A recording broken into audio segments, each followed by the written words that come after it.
Ánimo, ánimo. Pues vamos a reiniciar la conferencia de la mañana. Hoy miércoles, después de los días santos y días de muerto, vamos a estar de nuevo informando.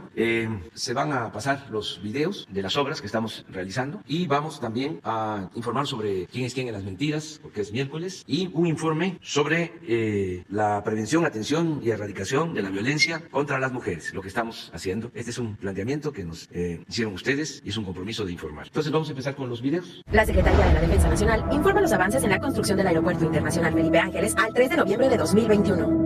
En la Torre de Control y Servicios de Extinción de Incendios se continúa con la programación del elevador secundario, así como la instalación de cancelerías en la Torre de Control. En el estacionamiento y terminal intermodal de transporte terrestre se lleva a cabo la aplicación de pintura en los cajones de estacionamiento y señalización, y se continúa con la colocación de paneles en la sala de espera de la terminal de autobuses. En las redes hidráulicas y sanitarias generales se realizan los trabajos de pintura en los tanques de la planta de almacenamiento de agua potable. Asimismo, se continúa con la colocación de recubrimiento en caras interiores en los tanques de pretratamiento y sedimentador en la planta tratadora de aguas residuales número 6. En la terminal de combustibles y red de distribución se colocan las bombas descargaderas de autotanques, los paneles en el acceso monumental y los letreros en los edificios de la enfermería, laboratorio y centro de monitoreo. En las redes eléctricas, voz y datos se efectúa el monitoreo en sistema aislado en gas SF6, la instalación del sistema de puesta a tierra de red secundaria, así como la colocación del transformador.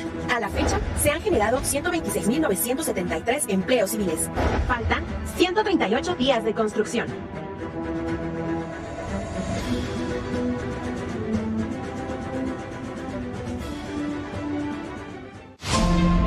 Es 29 de octubre y ya tenemos todo listo. Nos hemos preparado para descargar los módulos de las plantas químicas que ya están llegando. Hoy recibimos de Estados Unidos un módulo de la planta de tratamiento de gases. Ve el reporte esta semana.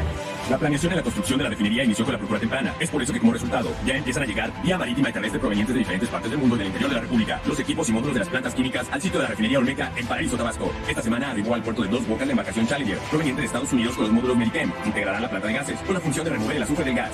De igual manera, en el paquete 1 se recibieron transformadores para las subestaciones de las plantas combinada y cotizadora. Al mismo tiempo, se traslada desde Guadalajara, Jalisco, un reactor hidrogenerador de la planta hidrotratadora de naftas. En los paquetes 2 y 3 de la compañía Samsung se avanza en la colocación de diversos equipos en las plantas hidrotratadora de diésel, gasóleos, naftas y la planta reformadora. En el paquete 4, a cargo de Techin, se avanza en las cimentaciones superficiales de la base de hornos, tanques y cuartos de operaciones de cogeneración y la construcción de las fosas de tratamiento de efluentes. Los racks de estructuras de acero se reportan al 95% de instalación y se inicia con la colocación de charolas y tuberías. Continúa el armado de las torres de enfriamiento. En el área de almacenamiento se ha iniciado con la colocación de pinturas en los tanques terminados y avanzan las pruebas hidrostáticas, al mismo tiempo que el armado de esferas entra en la etapa final para continuar con las pruebas de pintura respectivamente.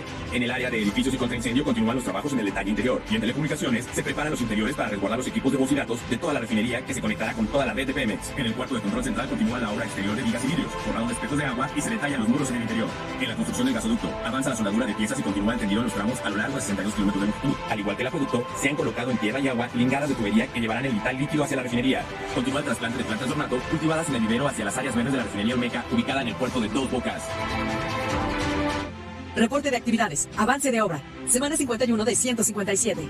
A lo largo de los primeros 4 tramos del Tren Maya, hemos ejecutado más de 300 kilómetros de terracería. En el tramo 1 en Tenosique, progresamos con la construcción de prefabricados, como el armado y soldado de la estructura de acero de las traves y prelosetas, la cual se ejecuta previa al colado de las mismas.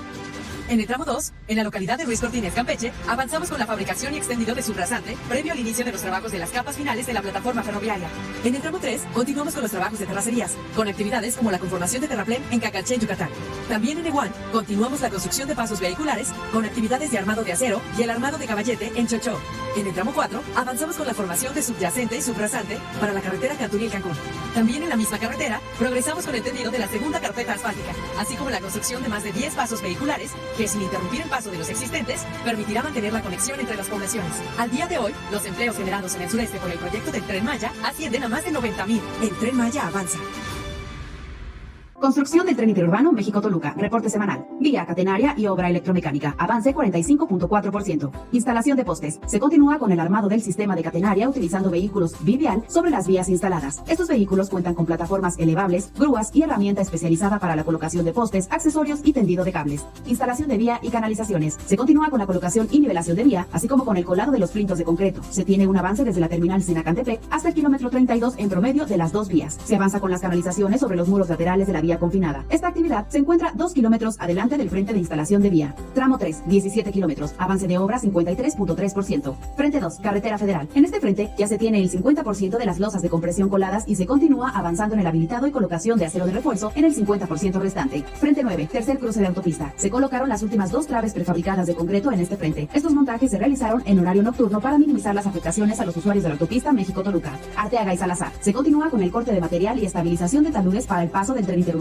bajo la nueva vialidad. Hondonadas Zagarpa. Se continúa con la construcción de las 2 columnas principales del viaducto en doble voladizo de 220 metros de longitud total en este frente. Estación Vasco de Quiroga. Continúan los trabajos de cimentación profunda para la estación con la perforación, armado y colado de pilas de concreto. Secretaría de Infraestructura, Comunicaciones y Transportes. La Comisión Nacional del Agua informa los avances del Parque Ecológico Lago de Texcoco. Conservación y mantenimiento del lago Labor Carrillo. Continúa la conformación y renivelación de los bordos en el lago, así como el dragado interior y exterior de los canales en la zona noroeste. Se lleva a cabo el levantamiento topográfico en los alrededores del lago y culminaron las acciones de desmonte y despalme del área de trabajo. Ciénega de San Juan, fase 2. Se concluyó el colado de las guarniciones de los anillos que conforman el estacionamiento. Asimismo, continúan los trabajos para la instalación de rejillas en andadores vehiculares y peatonales. Se colocó la capa final de gravilla en los andadores de la Ciénega de San Juan. Terracerías, fase 2. Para la construcción de las islas, se realizó la conformación del terraplén en las plataformas. Continúan los trabajos de reubicación de piezas de concreto para la elaboración de laberintos y zonas lúdicas. Asimismo, se llevó a cabo la liberación de las zonas donde se desplantan las plataformas.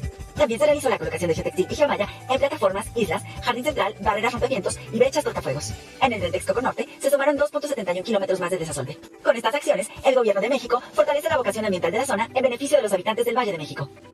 Nos vamos con Elizabeth.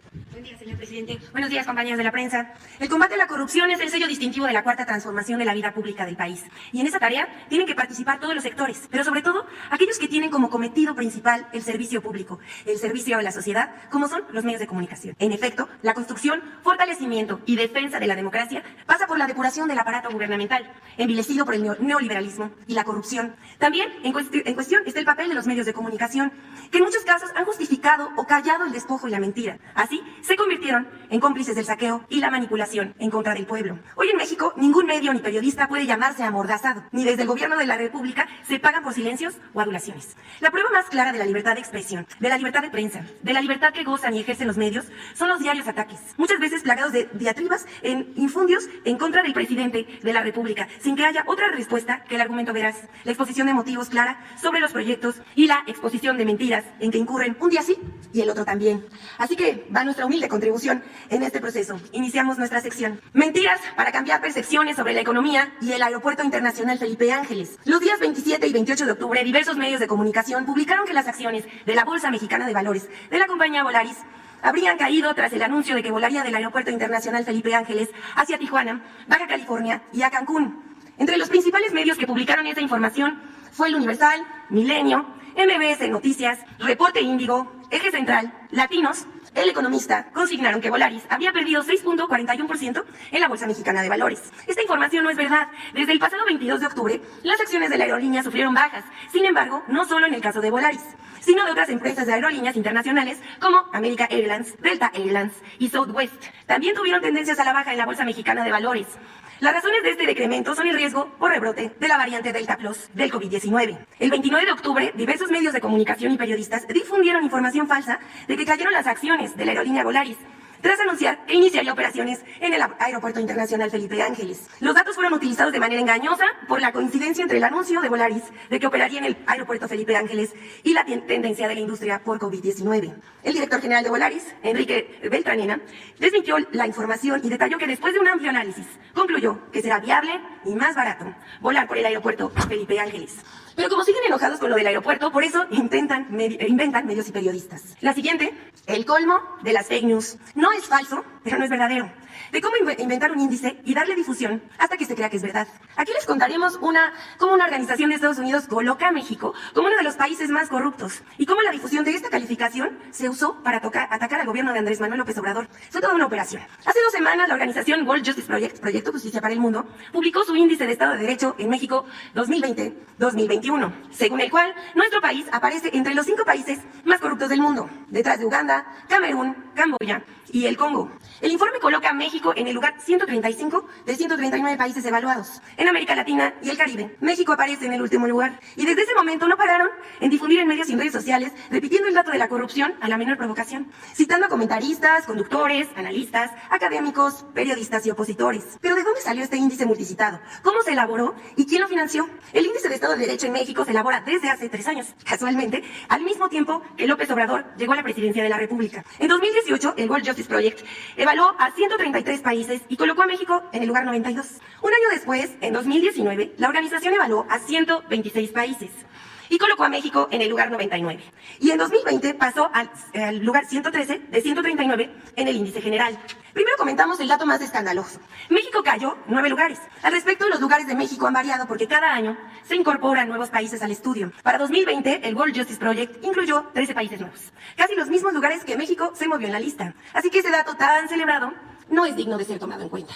En segundo lugar, el índice no es un estudio exhaustivo. Es el resultado de la consulta a un pequeño grupo de analistas, empresarios, organizaciones patronales, académicos, organizaciones no gubernamentales, que en casi todos tienen animadversión hacia el gobierno del presidente Andrés Manuel López Obrador. Aquí vemos a los colaboradores. Por ejemplo, hay gente de Coparmex, Transparencia Mexicana, el INCO, México Evalúa, la Universidad de Anáhuac, la Escuela Libre de Derecho, Cinépolis y Proyecto México Posible, entre otros. Entre los especialistas que ayudaron para la conceptualización y elaboración del índice del Estado de Derecho en México, pueden observarse a personajes como Edna Jaime, de México Evalúa, Juan Pardinas, del INCO y director del periódico Reforma, y Ana Laura Magaloni, del CIDE. El índice de Estado de Derecho en México es patrocinado por el World Justice Project, organización estadounidense fundada en 2006 por el abogado y empresario William Holrick, que durante casi 25 años fue el principal asesor legal de la compañía Microsoft en diversas polémicas mundiales. La World Justice Project, que tiene oficinas en Washington, Seattle, Singapur y México, se presenta como una organización sin fines de lucro y cuenta con el apoyo de 21 aliados estratégicos.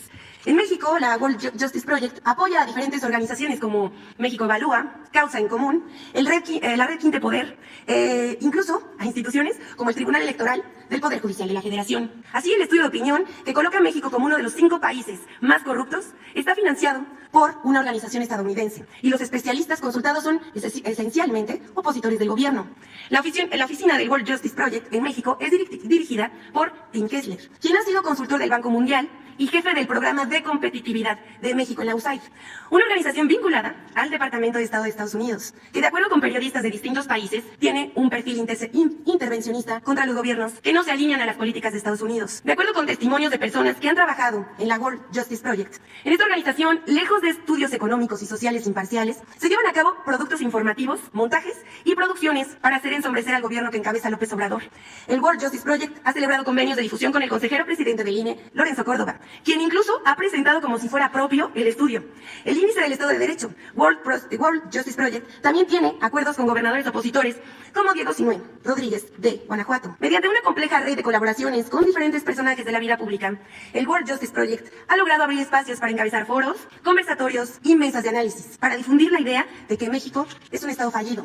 Al observar el directorio del World Justice Project en México, se puede constatar que sus principales investigadores no son reporteros, periodistas ni académicos destacados, sino productores y directores de cine. El abogado del ITAM, Roberto Hernández, director del documental Presunto Culpable, es el investigador senior de la World Justice Project y representando a la organización estadounidense suele ofrecer conferencias al lado del empresario Gustavo de Hoyos, expresidente de la Coparmex, para difundir el trabajo de esta asociación. Isa Guerra, directora de producción de la World Justice Project, carece de experiencia en temas de corrupción, rendición de cuentas, pero por otra parte ha sido destacada productora en películas y series taquilleras como Cantinflas, Club de Cuervos y No Manches Frida. Como puede constatarse, detrás del índice del Estado de Derecho en México 2021 están organizaciones y personajes que militan contra López Obrador. Quienes han difundido este informe son medios y periodistas y políticos como Claudio X González, Felipe Calderón, entre otros. Les vamos a dejar aquí las notas y los tweets que difundieron este índice.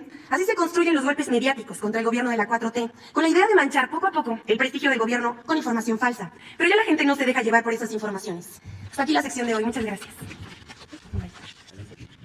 Con su permiso, señor presidente, muy buenos días, tengan todas y todos ustedes. Estamos aquí esta mañana para dar cuenta de las acciones que se han realizado en el Grupo Interinstitucional para la Protección Integral de Mujeres y Niñas y desde la Secretaría de Seguridad y Protección Ciudadana en la prevención, atención y erradicación de la violencia contra las mujeres. Por eso están aquí mis compañeras del gabinete Nadine y Fabiola, que forman parte pues de este gabinete. Ahora ellas también tienen una presentación respecto de estos temas. Como primera secretaria de Seguridad del país, tengo no solamente la encomienda del señor presidente de México, sino la convicción y el compromiso de trabajar para que las mujeres y las niñas tengan una vida libre de violencia en nuestro país. Sobre la situación de la violencia contra las mujeres en el país, podemos decir que en septiembre pasado tuvimos una disminución de 63% en los casos de feminicidio de mes a mes respecto a agosto de este año. Fue el septiembre con menos feminicidios en lo que va de este gobierno. En cuanto a violencia familiar, también se reporta una disminución de 12.9% en septiembre, en comparación con el máximo histórico de este delito registrado en mayo de 2021. Desde el gobierno federal damos continuidad a las acciones de prevención y sanción para que este tipo de conducta siga a la baja. En este año se han abierto 1,277 carpetas de investigación por violación, es decir, 28.7% más que el año anterior. Seguiremos trabajando para que este y otros delitos se denuncien, se judicialicen y se castigue a los responsables. Respecto al delito de trata de personas, tuvo una disminución de 7% en septiembre respecto a agosto, y a través de la estrategia de atención a los 50 municipios prioritarios, se detectó que Tijuana, Ciudad Juárez, Culiacán y Guadalajara se ubican en los primeros 10 lugares, tanto en incidencia de homicidios dolosos de mujeres como de feminicidios. Hay 5 delitos contra las mujeres que se presentan principalmente en 16 municipios de atención prioritaria. Estos son feminicidio, lesiones dolosas, homicidios dolosos, violencia familiar y violaciones. Estos municipios son Ensenada, Mexicali, Tijuana, Chihuahua, Ciudad Juárez, Iztapalapa, Celaya, Irapuato, Guadalajara, Zapopan, Ecatepec, Puebla, Benito Juárez, San Luis Potosí, Culiacán y Centro de Tabasco. Tomando como base el Plan Nacional de Paz y Seguridad, se formuló la Estrategia Nacional de Seguridad Pública, a partir de la cual se crearon las 32 mesas estatales de construcción de paz y seguridad y las 266 regionales. Bajo esa directriz se atiende de forma integral y focalizada la demanda de seguridad de cada municipio y entidad, y se acuerdan ahí acciones para la prevención, atención y erradicación de la impunidad en materia de violencia hacia las mujeres. Voy a decir algunas de las acciones, 11 acciones, hay más, pero para brevedad. 1, con la participación de autoridades de los 3 órdenes de gobierno a fin de hacer cumplir la agenda estratégica para la prevención, atención y reducción del rezago en el acceso a la justicia. 2, con la asistencia también de representantes de las oficinas para la atención de las mujeres en las mesas de paz, con el propósito de la revisión de las carpetas en donde hay feminicidios. Son las propias abogadas mujeres quienes están yendo a las mesas de paz a revisar las carpetas de manera que las autoridades les demos seguimiento y evitar la impunidad. También se diseñó e implementó una guía técnica de incidencia para atender la violencia contra las mujeres para aplicar en las mesas y posicionar los casos de violencia contra las mujeres para la atención y resolución. En este tema fueron capacitadas 120 secretarias y secretarios técnicos de las mesas del 25 de marzo al 4 de mayo. También se tuvieron reuniones con 728 alcaldes electos a quienes expuso la incidencia de violencia contra las mujeres en sus municipios, y se presentan las acciones prioritarias de la Secretaría de Seguridad para atender la problemática, y también enseñar a las autoridades municipales a reportar los casos rápidamente para ser atendidos. También se realizaron distintas acciones de profesionalización y capacitación en materia de violencia contra las mujeres. Ahí han participado en este año 130,923 personas servidoras públicas de los 3 niveles de gobierno, 55% de las cuales son elementos de seguridad estatales y municipales. También se impulsa el conocimiento y la aplicación de 2 protocolos: el Nacional de Actuación Policial para la Atención de Violencia de Género y el Protocolo Nacional de Coordinación Interinstitucional para la Protección de Niñas. También se firmó un convenio con la Secretaría de Desarrollo Agrario, con la SEDATU, para poner en marcha el proyecto Territorios de Paz, Caminemos Unidas, a través de la cual ellos están generando espacios seguros para mujeres y estamos también ahí en la prevención de los delitos. Otra cosa, el uso de la tecnología que está generando nuevas formas de violencia y que afectan fundamentalmente a mujeres y niños, por eso se elabora la ciberguía y ahí estamos hablando mucho de la ley Olimpia y de las actividades que no se deben realizar sin consentimiento de las mujeres en redes sociales o en sitios de internet. Otra es la atención de la violencia contra las mujeres. Hay que decirlo, recordarlo, se requiere siempre la participación, el apoyo de todas las dependencias para prevenir y erradicar esa violencia. Claro que como gobierno estamos reconociendo siempre el derecho de las mujeres para expresarse públicamente, aunque decirlo nosotras no le apostamos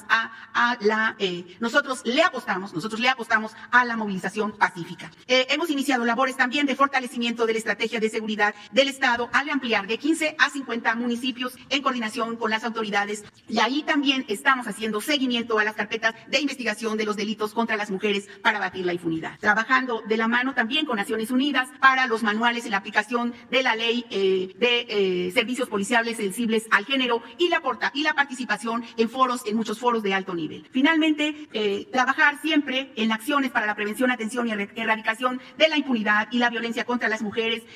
Para ello se integró un cuerpo especializado con mujeres de la Guardia Nacional que coadyuva con las fiscalías estatales y las investigaciones de feminicidio, así como la conformación del gabinete de género de la Secretaría. Tenemos claro que hay que asumir siempre la responsabilidad de proteger, promover y respetar los derechos de las víctimas y garantizar la asistencia jurídica necesaria para llegar a la verdad. En unos días estamos ya dando inicio a una serie de actividades en el marco de los 16 días de activismo para visibilizar la violencia contra las mujeres. Desde la Secretaría de Seguridad seguiremos haciendo lo necesario para avanzar en la construcción de la paz que considere a niñas y mujeres porque las queremos vivas, libres y autónomas. Muchas gracias por su atención y gracias que nos permiten trabajar con ustedes. Con su permiso, presidente.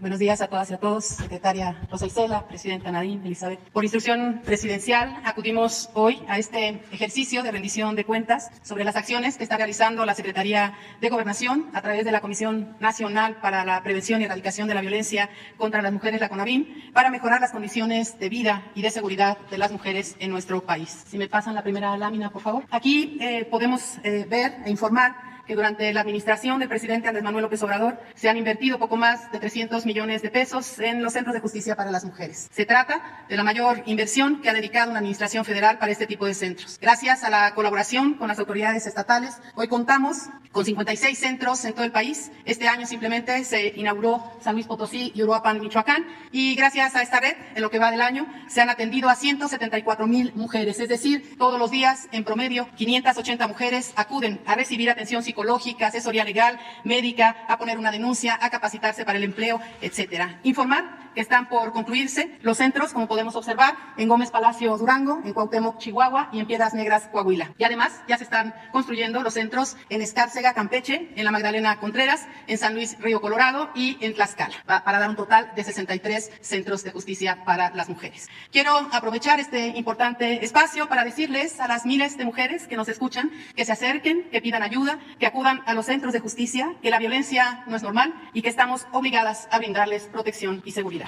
Por otra parte, en la siguiente diapositiva, podemos observar y decir primero que las alertas de violencia de género deben servir para que las autoridades federales, estatales y municipales hagamos lo que nos toca para mejorar la vida y la seguridad de las mujeres. En lo que va de la presente administración, la Secretaría de Gobernación, a través de la CONAVIM, ha decretado 7 alertas de violencia de género. Baja California, Guerrero, Chihuahua, Estado de México, Sonora, Puebla y Tlaxcala. Se trata del mayor número decretado en menos de 3 años en coordinación con el INMujeres y con la Comisión Nacional de los Derechos Humanos. Como puede apreciarse en la lámina, 22 estados tienen alerta de violencia de género, con lo que 1 de cada 4 municipios del país están obligados a cumplir con acciones de seguridad, prevención, acceso a la justicia y reparación del daño para las mujeres y las niñas. Informar en la siguiente lámina que para atender las alertas de violencia de género, la Secretaría de Gobernación, a través de la CONAVIM, realizó una inversión de 121 millones de pesos en acciones orientadas a la prevención de los feminicidios, la atención al rezago en las carpetas de investigación y la atención especializada a niñas y mujeres en las comunidades indígenas y afromexicanas. Los recursos sirvieron para la contratación de 787 profesionistas,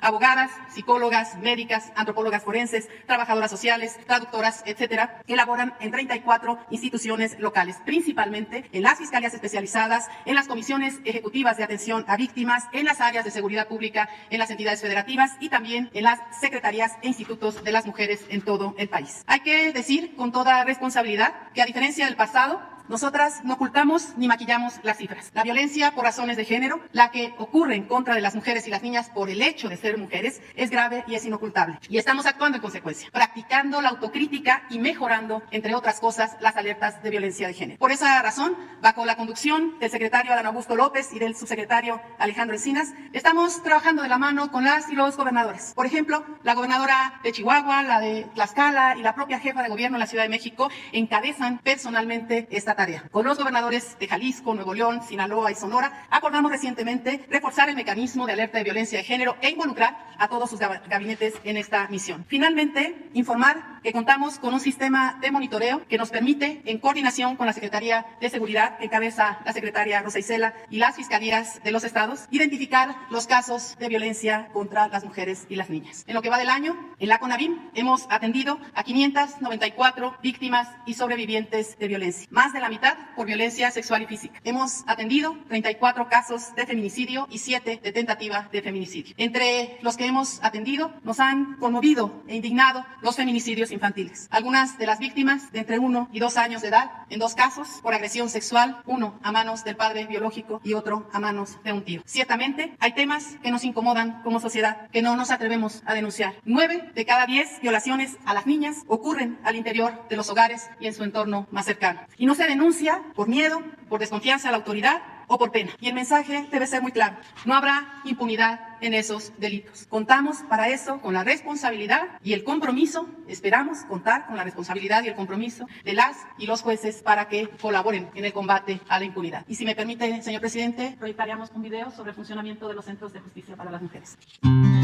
Los centros de justicia para las mujeres son espacios donde las mujeres que viven violencia encuentran servicios especializados para ser atendidas. Actualmente, existen 56 centros de justicia en el país. Todos cuentan con un área de trabajo social, responsable de orientar, acompañar y canalizar de manera adecuada a todas las mujeres que así lo requieran. En el área de psicología, las mujeres, sus hijas e hijos, reciben terapia con la mayor privacidad, empatía y profesionalismo. La violencia tiene un fuerte impacto en la vida de las niñas y los niños. Por ello, mientras las mujeres son atendidas, sus hijas y sus hijos reciben apoyo especializado en un ambiente adaptado a sus urgentes necesidades. Que las mujeres tengan un auténtico acceso a una vida libre de violencia requiere del esfuerzo compartido de diversas dependencias, como salud, educación, fiscalías, juezas y jueces. Los centros de justicia se abocan en todo momento a brindar seguridad y salvaguardar la integridad de las mujeres que viven violencia. Aunque falta mucho por hacer, estamos mejorando la atención de los centros de justicia para las mujeres, con servicios gratuitos y con el esfuerzo coordinado del gobierno federal con los gobiernos estatales en una alianza efectiva en favor de las mujeres. Brindar protección y seguridad a las mujeres es una prioridad del gobierno de la Cuarta Transformación. Conoce más en www.gov.mx/CONAVIM. Gobierno de México. Buenos días, con su permiso, señor presidente. Buenos días a todas y todos. Sabemos que la violencia contra las mujeres es una cuestión cotidiana en la vida de nuestras mujeres y niñas y que su origen está en la desigualdad y la discriminación. Y hoy más que nunca, todos los sectores de la sociedad estamos trabajando para garantizar igualdad de género en todos los espacios públicos y privados. Y sabemos, y lo hemos dicho las tres, lo decimos todos, no es suficiente, pero estamos trabajando y estamos trabajando cotidianamente para erradicar la violencia contra las mujeres. Y es muy importante entender que la violencia contra las mujeres no es un problema exclusivo de las mujeres y que la violencia contra las mujeres no solo limita el potencial de la mitad de la población, sino que afecta el desarrollo del país en su conjunto. Por eso es tan importante que todas y todos nos involucremos en prevenirla. Y para eso necesitamos cambiar los patrones socioculturales que promueven estas desigualdades. También tenemos que reconocer, la siguiente por favor, que la Cuarta Transformación ha sumado a las mujeres como nunca antes al proceso de transformación nacional. Y lo hacemos siempre, poniendo en el centro a las mujeres que están en situación de mayor vulnerabilidad. Es decir, a las mujeres pobres, a las mujeres indígenas, afromexicanas, rurales, y que por eso son las principales beneficiarias de los programas prioritarios y estratégicos que tienen como objetivo brindar oportunidades y garantizar el acceso a derechos de las mujeres y las niñas. Accesos a mejor alimentación, a trabajo, a educación, y todos estos factores son factores protectores de la violencia. 58% de las beneficiarias de los programas prioritarios y estratégicos son mujeres y niñas. 55 millones. La siguiente, representan, por ejemplo, el 57% de jóvenes construyendo el futuro y 68% de las más de 15 millones de becas Benito Juárez son para las niñas. Por otro lado, para construir la igualdad y avanzar más rápido, con medidas más contundentes y escuchando las necesidades de las mujeres, estamos creando los cimientos de un sistema nacional de cuidados que libere el tiempo de las mujeres para que puedan tener acceso a trabajos remunerados mientras sus seres queridos están cuidados, tienen servicios que les ayuden a mantener su autonomía y estar con integridad. Porque las mujeres quieren ver y además son un factor de protección para ella, para que puedan vivir vidas libres de violencia. También estamos trabajando en su empoderamiento económico. Es muy importante identificar las formas específicas de violencia contra las mujeres para erradicarla, pero también es una forma esencial de reconocer que estamos transformando la vida de las personas. Solo si las mujeres tienen acceso a sus derechos humanos, será posible que tengan una vida digna, no solo las mujeres, como ya lo dije, pero todo el pueblo. No hay nada más valioso que la vida, que la libertad, la seguridad, y ese es el propósito último de las políticas públicas de prevención de violencia contra las mujeres. En el marco del grupo interinstitucional al que hacía alusión la secretaria, estamos trabajando y hemos desarrollado un modelo, la siguiente por favor, de atención integral para la prevención primaria de la violencia contra las mujeres. Y déjenme subrayar el primaria porque quiere decir que estamos trabajando para prevenir, trabajamos en los determinantes de la violencia contra las mujeres. Este modelo fue formalizado en el marco del Sistema Nacional de Prevención, Atención, Sanción y Erradicación de la Violencia contra las Mujeres el 7 de septiembre pasado. Lo que busca es hacer un nuevo pacto social para una sociedad libre, democrática y soberana en el que no haya cabida para la exclusión y la violencia contra las mujeres. Este modelo considera las relaciones sociales, interpersonales y familiares, pero también las comunitarias y las estructurales, y a través de acciones que hacen cada uno de los que están involucrados, de los ámbitos de acción, hacemos estas transformaciones. Son cuestiones que tienen que ver con los contenidos en la escuela, con los contenidos, lo que se hace desde la cultura, cómo se previene el acoso y el hostigamiento en el trabajo, cómo se previene la violencia obstétrica en salud. La idea es promover estrategias donde participan de manera articulada la federación, los estados, los municipios, pero también y especialmente las comunidades. Y vamos a estar haciendo muchas acciones en el marco de este modelo de prevención primaria para dejar de contar, para que ya no haya violencia, en el marco de los 16 días de activismo a los que hizo alusión la secretaria Rosa Isela. Una segunda estrategia que estamos haciendo, la siguiente por favor, es la estrategia para el acceso a las mujeres al derecho agrario.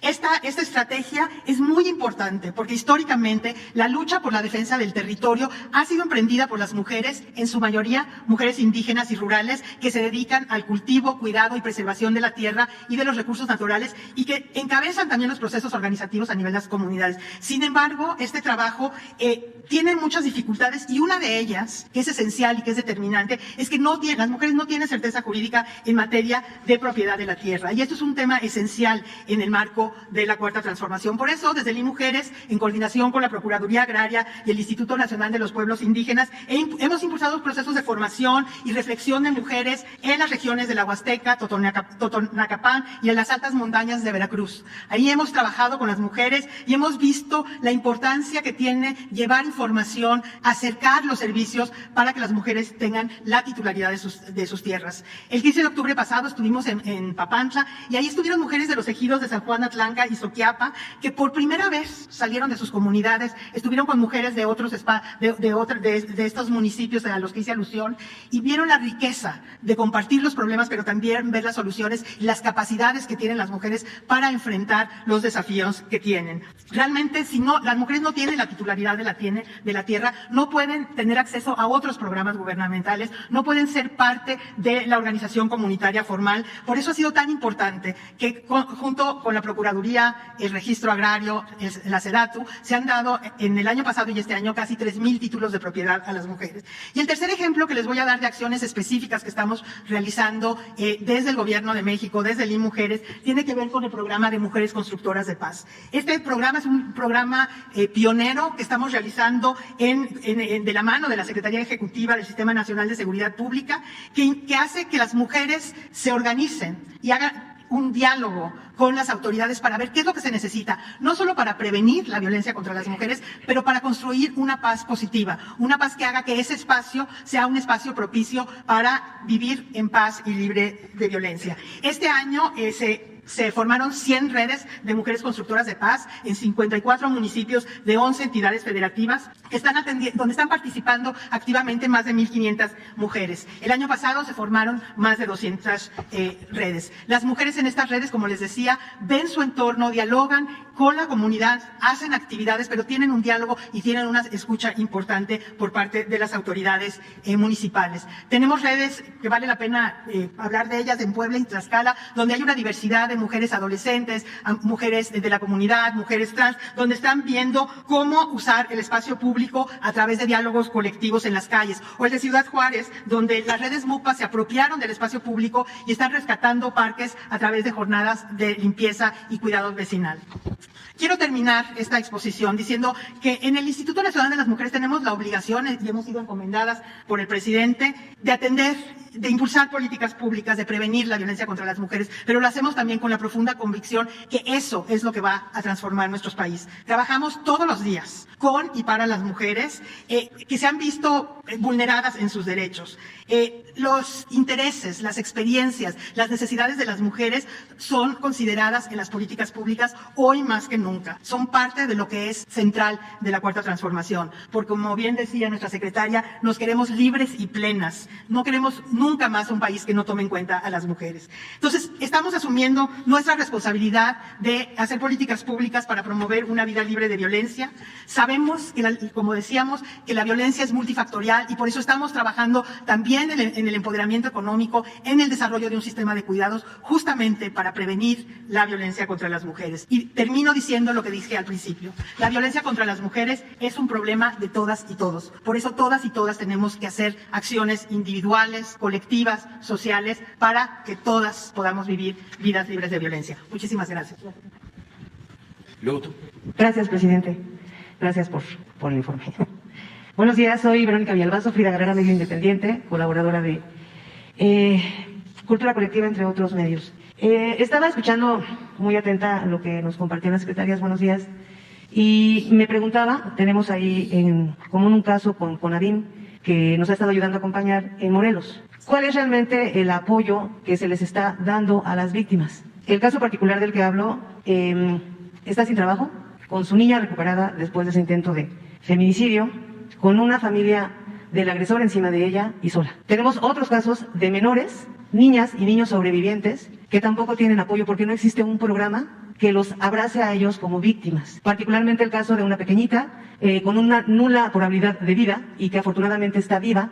Sin embargo, su abuela no puede trabajar, obviamente porque hay que estar estimulando a la niña, cuidando a la niña, y no hay apoyos económicos para este tipo de víctimas. Ninguna comisión de atención a víctimas lo tiene, particularmente en los dos casos hemos buscado el apoyo de la Comisión de Atención a Víctimas de Morelos, no lo hemos obtenido, y en el Estado de México, pues con mucho esfuerzo, la comisionada de atención a víctimas sí nos apoyó, pero pues prácticamente convenciendo al consejo, que ese es otro punto. Quienes deciden si se les apoya o no a las víctimas es un consejo, y no sé si de verdad hay un programa que económicamente las ayude. ¿Cuál? ¿Tienen ustedes?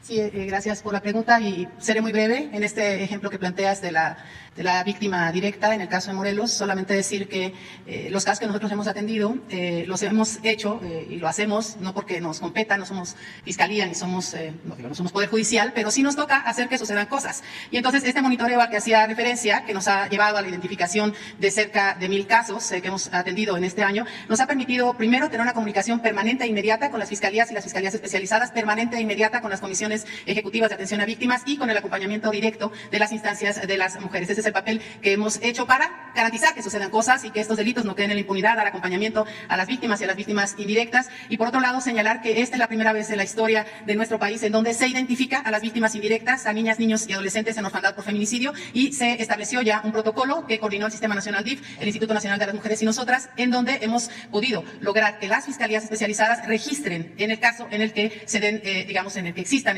estas víctimas indirectas, se han incluso ya canalizado la mayoría de los casos a la Secretaría del Bienestar para que les puedan ser entregadas también becas para el bienestar en función de las edades y de los programas con los que cuenta el Gobierno de la República. Entonces estamos atendiendo permanentemente a las víctimas directas y a las víctimas indirectas. Sí, perdón, secretaria, pero está usted hablando de huérfanos, víctimas indirectas. Yo estoy hablando de una niña o de niñas que tenemos sobrevivientes, que son las víctimas directas, que están vivas y que no hay un programa que las abrace, como en efecto es la primera vez que se está haciendo esto con los niños y las niñas que quedan en la orfandad por feminicidio, pero no hay un programa que abrace a esas víctimas directas sobrevivientes que son pequeñitas. No lo hay, no existe. Sí, si nos pasas el caso específico, con mucho gusto lo atendemos. Con muchísimo gusto lo vemos. Gracias, secretaria. Al contrario.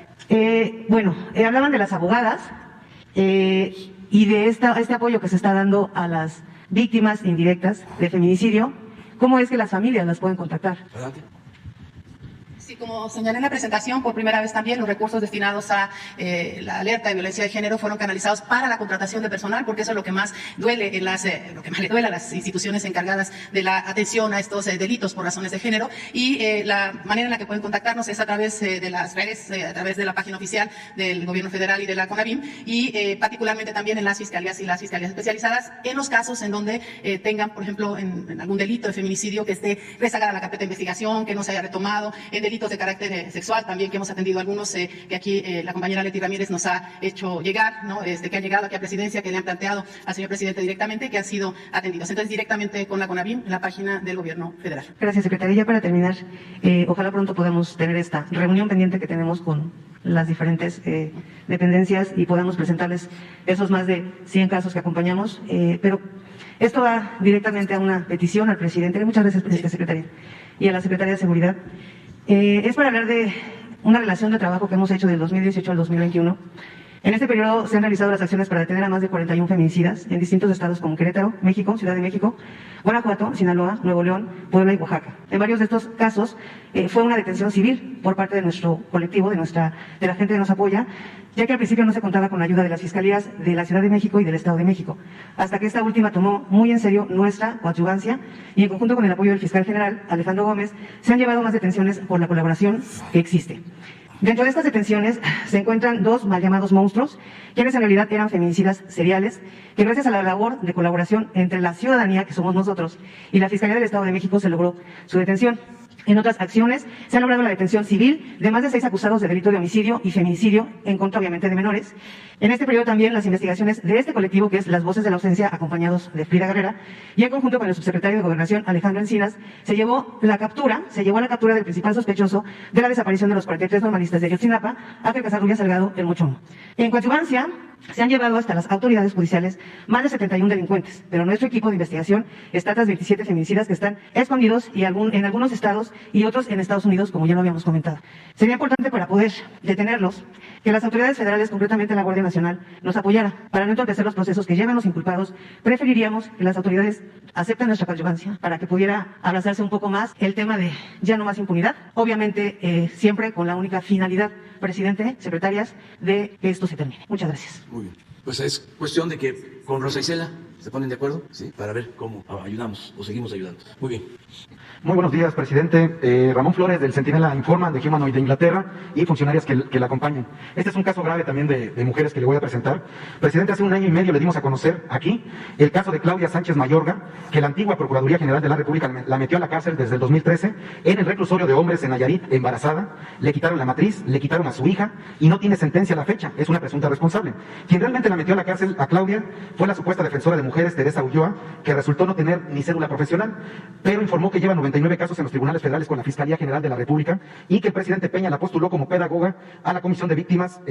La víctima Claudia tiene 2 cédulas profesionales, la que está presa, una en administración y otra en profesora, pero está en la cárcel. Teresa Ulloa recibió recursos federales de Indesol y locales que están en total opacidad.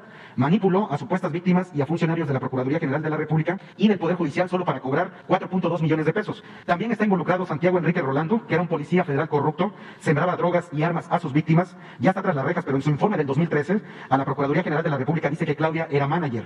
¿Eso es delito o cómo se sustenta ese dicho? Ahora, se le ocultan los expedientes a la víctima e inclusive su historial médico del CFRSO de Nayarit, donde fue torturada. En un momento más le voy a entregar los documentos, presidente, que acreditan la investigación. Presidente, la pregunta es, ¿estaría de acuerdo que Asuntos Internos de la Fiscalía General de la República investiga a los ministerios públicos y si el subsecretario Alejandro Encina le puede dar una audiencia a quien la víctima determine? Y con los datos que le estoy entregando se puede investigar a través de la UIF a la Secretaría de la Función Pública y la Fiscalía General de la República a Teresa Ulloa. ¿Y podría usted apoyar a la víctima para que le entreguen su expediente, para que tenga una debida defensa? Sí, entréganos la información. Y le vamos a pedir a Alejandro Encinas que hable con los familiares, con los representantes de quien está detenida y que se revise su caso y si hay violación de derechos humanos se castigue a quienes violaron los derechos humanos y se le ayude a ella, se le apoye, que cuente con nuestro respaldo.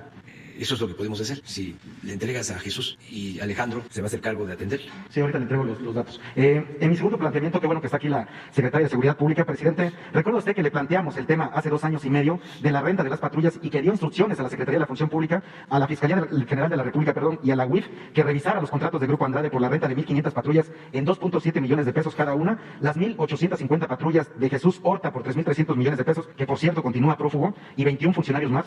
Mi pregunta, presidente, es, y directo para usted, ¿usted ordenó que se compren patrullas de 8 cilindros con equipo Wellen y cámaras que la última vez pagaron 91,000 pesos por cada una? Que solo se le compre o rente a Grupo Andrade, que al igual que Genaro García Luna y la administración pasada le rentaron las patrullas, que no hay otras marcas de vehículos hechos en México o de equipo policial que puedan participar en igualdad de condiciones para que no sigan robándose el dinero para la seguridad. Y por último, ¿podría la Secretaría de la Función Pública, la Fiscalía General de la República, y la UIF informar aquí cómo van las investigaciones en contra de Grupo Andrade? Sí, bueno, nada más que yo no conozco a estas personas, ni ordeno que se compren patrullas con determinadas características, porque eso corresponde pues a los responsables, en este caso la Secretaría de Seguridad. Aquí Rosicela nos puede explicar sobre esto y decir que no se permite la corrupción. Porque aquí tengo el contrato, si quieres se lo entrego sí, directamente sí, ahora mismo, pero sería bueno que lo explicara. De las observaciones o las cuestiones que tuvieron que ver, las investigaciones que tuvieron que ver con la parte anterior, está en manos de la Función Pública o de la Fiscalía General de la República. Eso sigue su curso, no corresponde a la Secretaría esa parte. Digamos, tampoco corresponde a la cuestión de la Ciudad de México. Quiero ser muy clara al respecto. De lo actual, efectivamente, este año se hizo una licitación pública en donde participaron 16 empresas, quedaron unas finalistas. No tengo de memoria por cuánto fue esa licitación, pero sí efectivamente se requerían 4,000 vehículos. No hay en el mercado. Usted puede investigar en todos lados que no hay en el mercado.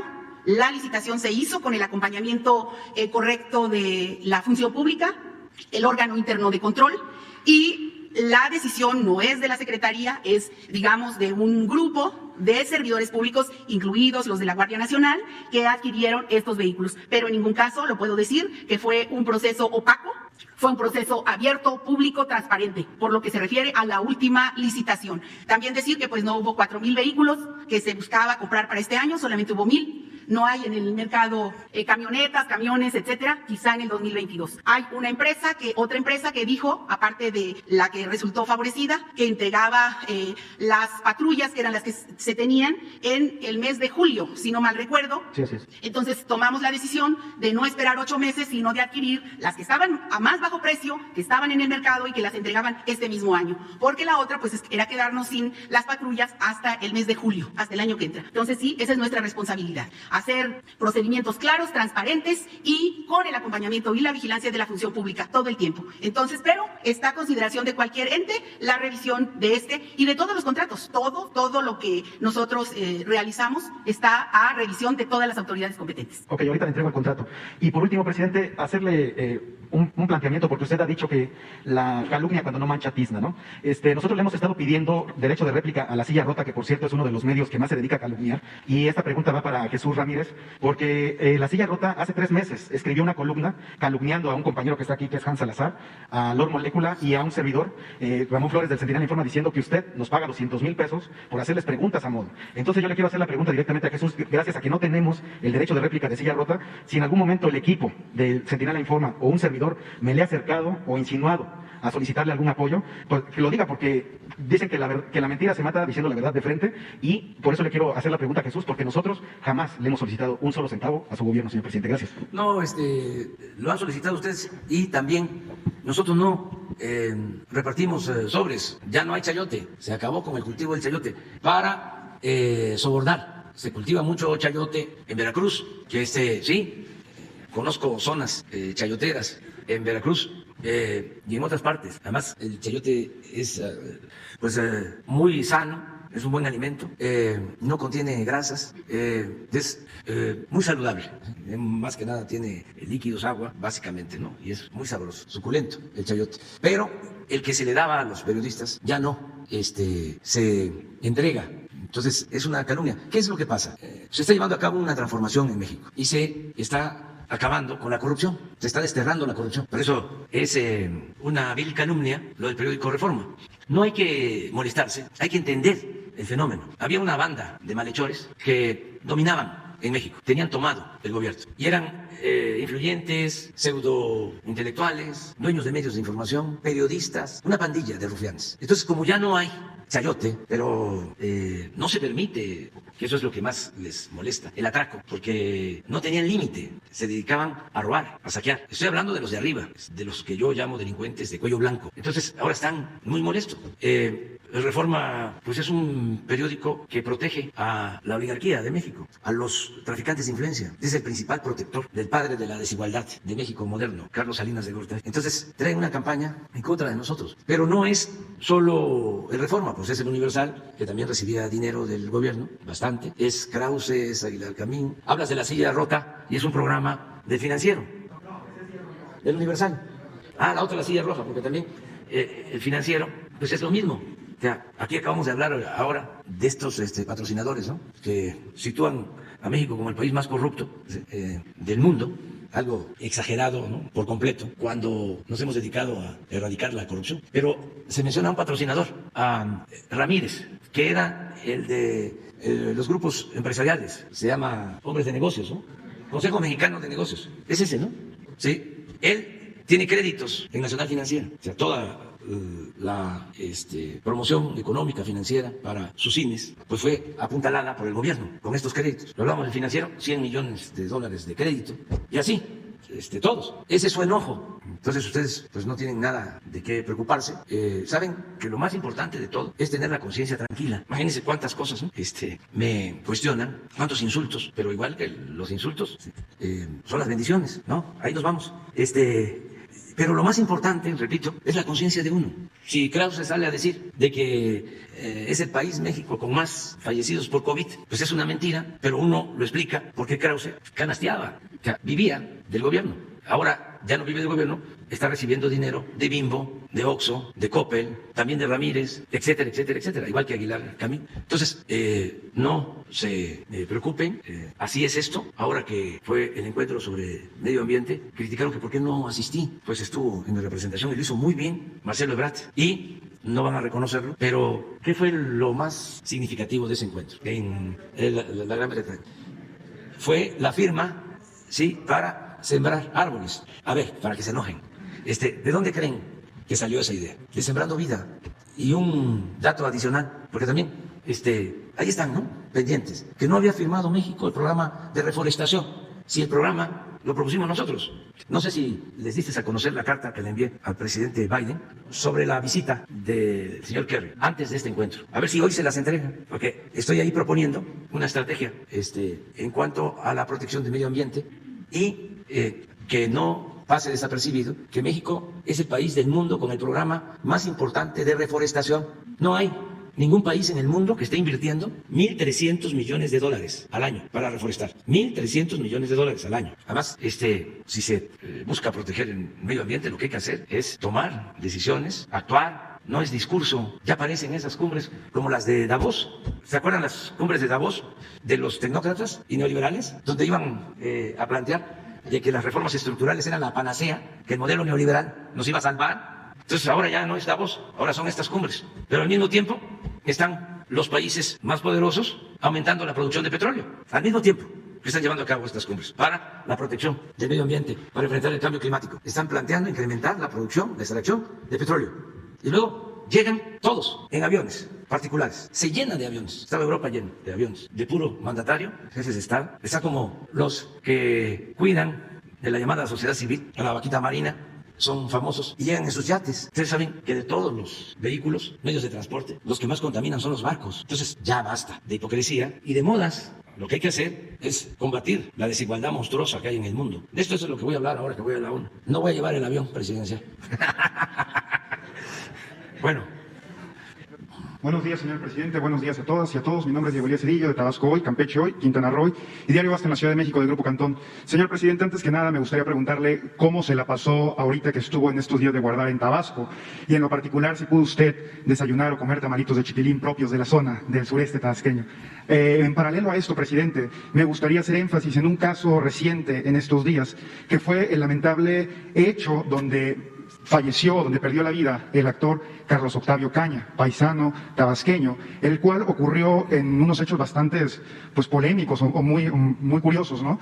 Porque incluso el gobernador del estado, Alfredo del Mazo, no se ha pronunciado puntualmente al respecto de apoyar a la familia. Con base en esto, presidente, también el padre del joven tabasqueño pidió que si se podía esclarecer este caso. En consecuencia, presidente, me gustaría preguntarle también cuál sería la posición de su gobierno al respecto de este tema, ya que ha causado mucha polémica y mucho dolor en todo el país. Gracias, presidente. Bueno, estuve en Palenque los días santos, los días de muertos. Es una tradición estar cerca de nuestros difuntos y estuve también pendiente de lo que pasaba en el país. No se puede uno desatender, tiene uno que estar atentos. Hubieron 3 casos. Esto del joven que perdió la vida, hay que ver las causas. Me enteré que el papá pidió que interviniéramos, lo vamos a hacer. Ya le di instrucciones al secretario de Gobernación, Adán Augusto López Hernández, para que se comunique con la familia, con el papá del joven y que se revise todo el caso, que ayudemos, aunque se trata de una investigación que tiene que ver con el Estado de México. De todas maneras, nosotros vamos a participar, siendo respetuosos de las investigaciones iniciales que han hecho en el Estado de México. Hay buena relación con el gobernador del Estado de México, de modo que no vamos a tener ningún problema. Y se va a atender a la familia. Lo segundo que me tocó ver fue lo de la explosión en Puebla. Quiero hablar sobre esto un poco. Primero, hacer un llamado a la gente para que denuncie a quienes se dedican al huachicol, a los que perforan los pozos y perforan los ductos de gasolinas, y en este caso de gas, de gente muy irresponsable, porque es de alto riesgo. Yo hago el llamado a que si se ve algo extraño, una camioneta que entra por un camino de terracería y sale, todo eso se puede advertir, se conoce y no hay que guardar silencio. Que por favor nos ayuden. Vamos a dar a conocer un número telefónico, una página, en unos días más, porque hemos avanzado bastante en todo lo que es el robo de combustible. Baste decir que de 80,000 barriles diarios que se robaban de gasolinas, el reporte de hoy en la mañana es de 3,000, de 80,000 a 3,000. Pero esto es gasolina. En el caso del gas, las perforaciones de los gasoductos se hacen para llenar cilindros. O sea, es lo más riesgoso que puede haber. Tuvimos suerte en este caso de Puebla y la gente actuó muy bien y debo de reconocer la actuación rápida de la policía de Puebla, porque empezaron a recibir el reporte y olía a gas, y lo que hicieron fue de inmediato llamar a la gente para que abandonara los hogares, las casas, e incluso consiguieron camiones y hubo un desalojo de 2,000 personas, y hubieron después de eso explosiones y incendios de viviendas, y fue muy fuerte lo que sucedió. Fueron varias explosiones de la luz eléctrica de transformadores que explotaron, y fue un incendio aparatoso de mucho riesgo, mucho peligro. El que haya salido la gente a tiempo evitó una desgracia mayor. Entonces, reconocer a los policías de Puebla por lo que hicieron. Ya luego, intervino el ejército y todas las corporaciones y se ayudó, y Pemex controló el incendio. Llevó tiempo incluso controlarlo, porque era un gasoducto en plena ciudad, es decir, en una de las zonas más pobladas. Es por eso muy grave esta situación. Ojalá y que la gente no guarde silencio y decirle a los que se dedican a estas actividades ilícitas que cometen un delito muy grave que atenta contra la seguridad de las personas, contra la vida de las personas, y que también porque a lo mejor no lo saben, eso no lo quitó la Suprema Corte, el robo de hidrocarburos es delito grave, entonces al que se detiene no alcanza el derecho a una fianza, entonces que se sepa esto. Eso fue lo segundo. Y lo tercero, es también un hecho muy lamentable de unos migrantes que fueron baleados por la Guardia Nacional. Ya di instrucciones para que se ponga a disposición a estos elementos de la Guardia Nacional del Ministerio Público, porque perdieron la vida 2 migrantes, les dispararon. Sí, no se detuvieron, pero no hicieron más que salir rápido, sin detenerse, de frente a donde estaba la patrulla de la policía de la Guardia Nacional. No dispararon, no agredieron y los de la Guardia dispararon. Y eso no se debe hacer. Hay otras formas de detener a quienes están violando las leyes. Esto se llevó a cabo en un camino rural en Tipijapa, Chiapas. Pijijiapa, Chiapas. Pudieron haberlos detenido más adelante, cerrándoles el paso, sin tirar. Entonces, son cosas que se están viendo y pues vamos a seguir pendientes. Ya estamos en actividad plena. Regresamos ayer, todavía me dio tiempo de ver el béisbol, no me gustó mucho el resultado, pero bueno, en abono a lo que pasó ayer en el béisbol, me dio mucho gusto por Soler, cubano, que sí tiene poder, sí va a ganar.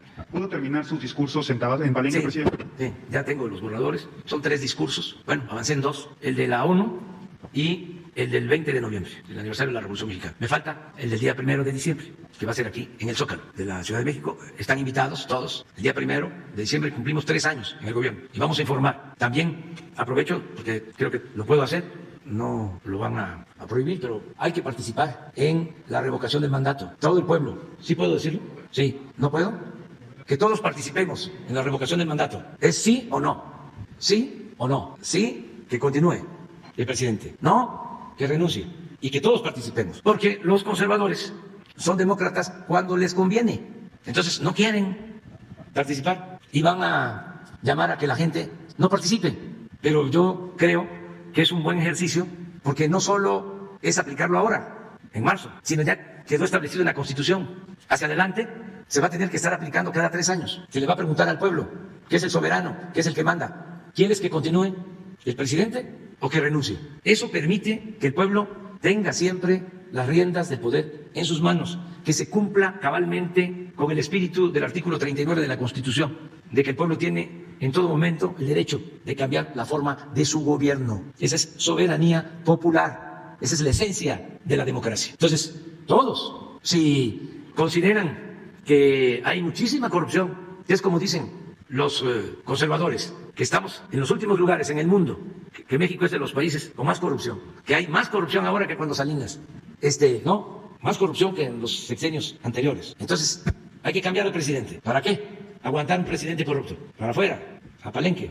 Presidente, y ya por último punto, aprovechando también que presentaron el tema de la agenda de género y del combate en los crímenes de género en particular, valga la redundancia, con base en el nombramiento que usted hizo de la primera secretaria de Seguridad Pública en el país, me gustaría preguntar, presidente, ¿cuál es la estrategia que tiene la Secretaría de Seguridad para tener todo un equipo en tema de equidad de género? Porque se ha dado y se ha comprobado que ya no es un tema solo de hombres el que se pueda atender los problemas de seguridad en el país, sino que tiene que haber paridad en este punto. Entonces, presidente, me gustaría hacer énfasis en este tema, cuál es la estrategia que maneja la Secretaría y a su vez aprovechar la presencia de la Secretaria para exponer una denuncia ciudadana que me estuvieron haciendo en varias ocasiones con respecto al titular de Protección Federal, Manuel Espino, en atención a que varios cadetes han salido del colegio o de la academia donde se forman y no han tenido oportunidad de tener empleo una vez que egresan de esta institución. Entonces, presentar estos 2 temas, presidente. Muchas gracias. Bueno, la primera cuestión sí tiene que ver con el equipo de trabajo, que por fortuna en México hay paridad en el gabinete de seguridad. Pocos países tienen esa posibilidad de que en las principales carteras del gabinete del gobierno de México somos mujeres las que estamos al frente de los asuntos. Educación, economía, la cuestión del medio ambiente, seguridad, energía, en fin, somos muchas compañeras las que estamos al frente, se me irán algunas, pero también trabajo, por supuesto. Esa es una parte importante porque la mirada es una mirada de mujeres hacia los problemas de las mujeres en general y para la inclusión precisamente de las mujeres, de sus problemáticas y también atender escuchar cuáles son las principales ideas que tienen para mejorar México. Esa parte que es fundamental. La segunda es que hay un programa de trabajo en todos los lugares que incluye a las mujeres. En todas las instituciones hay una inclusión hacia los programas, aquí lo vimos, hacia los programas sociales que en su mayoría adoptan a las mujeres, digamos, en cuanto a la inclusión. La tercera cuestión, evidentemente que tiene que ver ya con los resultados específicos a 3 años. Nosotros sí podemos ir viendo la cuestión de la transversalidad de todas las dependencias que incluyen en sus programas mujeres. La otra, sí, efectivamente, ya son los programas específicos de cada una de las mujeres. En el caso nuestro, sí tenemos que incluir la parte de la protección a las mujeres y para eso hay un gabinete, digamos, un gabinete que atiende todos los días las denuncias en las diferentes mesas de trabajo de los gabinetes de seguridad estatales y regionales. Son 266 y ahí se incluyen fundamentalmente todos los temas de violencia hacia las mujeres. Entonces, hay equipo, hay programa y también hay resultados. Decir, finalmente, respecto del otro tema que usted señala, que efectivamente hay un grupo de cadetes que salieron y que no han sido contratados. Nosotros esperamos que esta semana ya quede totalmente resuelto ese tema en Protección Federal, precisamente porque demoró un poco la situación de la contratación y ya hemos tomado cartas en el asunto personalmente y se resolvió el problema de la autorización de las plazas en Hacienda. Digamos, esperamos que esta semana sean llamados aquellos cadetes que requieran este trabajo. Por supuesto que es una orden atender y además muchas dependencias están requiriendo los servicios de Protección Federal para la vigilancia y cuidado. Eso sería. Mañana tenemos mañana exposición de... bueno, entonces una más. Sí. He tenido contacto con su esposa. Hoy me escribió un mensaje para usted. Freddy López Arevalo, que le digan usted, presidente. Y lo mataron. Aquí tengo publicada. Yo me escribí con él por Facebook en los días más recientes y él estaba muy preocupado. Él combatía también la corrupción como usted y señalaba nombres a personajes de San Cristóbal de las Casas, presidente. Aquí está el mensaje de una mujer y lo mataron en la oscuridad y por la espalda, al lado de sus criaturas que hoy están desvalidas. Gabriela, su esposa, teme por su vida, por la de sus hijas. No basta con una patrulla, no basta con un mecanismo que no son los tiempos del mecanismo, no son los tiempos del periodista, presidente. Por favor, es el mensaje que ella le da con mucho dolor y con mucha angustia. Presidente, quiero decirle que mi esposo creía en usted, lo apreciaba mucho. No se perdía una mañanera y mi día a día era pasarle su café para que estuviera con usted hasta el final y comenzar su día. A mi esposo lo mataron de la manera más cobarde, en la oscuridad y por la espalda. Él no se merecía eso, es un excelente padre, es un excelente amigo, es un excelente compañero y en verdad él creía en usted, en que las cosas pueden mejorar. Y así lo hacía donde quiera que íbamos y así le enseñó a sus hijos siempre a hacer el bien, a donde quiera que fuéramos a tratar de mejorar las situaciones de la gente de las comunidades en Chiapas y en muchas partes del país. Aquí están los nombres, presidente, que señaló en sus últimos 2 reportajes. Uno tiene que ver con Jerónima, la exalcalde de San Cristóbal de las Casas, Jesús Carmona, Miguel Ángel de los Santos. Él lo señalaba como omisos, alcahuetes, de estar en asociación delictuosa. Y el más reciente, presidente, él señaló que Mariano Díaz Ochoa, el alcalde reciente, se había ya desprendido de 2 bandidos. Eliezer Jerez Rosales, esposo de Valeria Santiago, líder del Partido Verde Ecologista, ahí en Chiapas, presidente, y de un hombre llamado Carlos Perola de los Chuchos, Narciso Ruiz, quien controla el mercado de los ambulantajes, los baños públicos, presidente, y que son recursos y recursos millonarios los que se arrojan. ¿Quién lo mató, presidente? Lo mató la corrupción. Yo también temo por mi vida, presidente. Hemos estado buscando audiencia con Claudia Sheinbaum porque tengo 2 casos de carpetas de investigación donde están coludidos todos los ministerios públicos y un fiscal en particular, presidente. Quisiera yo tener esa audiencia para presentarles a mujeres que viven solas, que son mujeres víctimas y que están siendo revictimizadas, presidente. Que en paz descanse mi compañero y también otro compañero, fotógrafo de Guerrero, que ayer en Cerrado en la Costa, la costera Miguel Alemán, presidente, nos están matando. Nos están matando, presidente. Somos una suerte de trapecistas sin red. El mecanismo, Alejandro Encinas acaba de anunciar que están en pláticas con el Congreso de la Unión para darle mayor fuerza, mayor potencia. Yo también le sugería a usted, presidente, al inicio de su gobierno en esta mañanera, le pedí que por favor, si hay subastas, hay compañeros que ya no están con nosotros físicamente, sus padres, sus mamás, sus hijos, ¿por qué en estas subastas no les dan dinero? El 93% de los casos están impunes, presidente. Ya no podemos permitir, no somos cifras, no somos números, somos seres humanos que lo único que estamos haciendo es arrojar luz para que vea la gente cómo corren las cucarachas, presidente. Muchas gracias y disculpe la intervención de esta manera. No, muy bien. Vamos a dar respuesta a la viuda, a los huérfanos, y vamos a investigar y atender el caso para que no haya impunidad en lo que corresponde a este periodista de San Cristóbal, de las Casas, y también en el caso de Guerrero, y en todos los casos. Vamos a que Rosa Isela nos dé un informe de esto lo más pronto posible. Y todo nuestro apoyo, nuestro cariño a los familiares de los periodistas que pierden la vida. Es una situación muy lamentable porque el periodismo en los pueblos, en los estados, en los municipios, es muy riesgoso, desgraciadamente. Aquí, como se decía antes, las banquetas son más anchas, allá son muy angostas, allá se topan. El que denuncia se puede encontrar con la persona señalada en ese mismo día. Entonces, sí hay muchos riesgos y vamos nosotros a seguir ayudando, apoyando, protegiendo.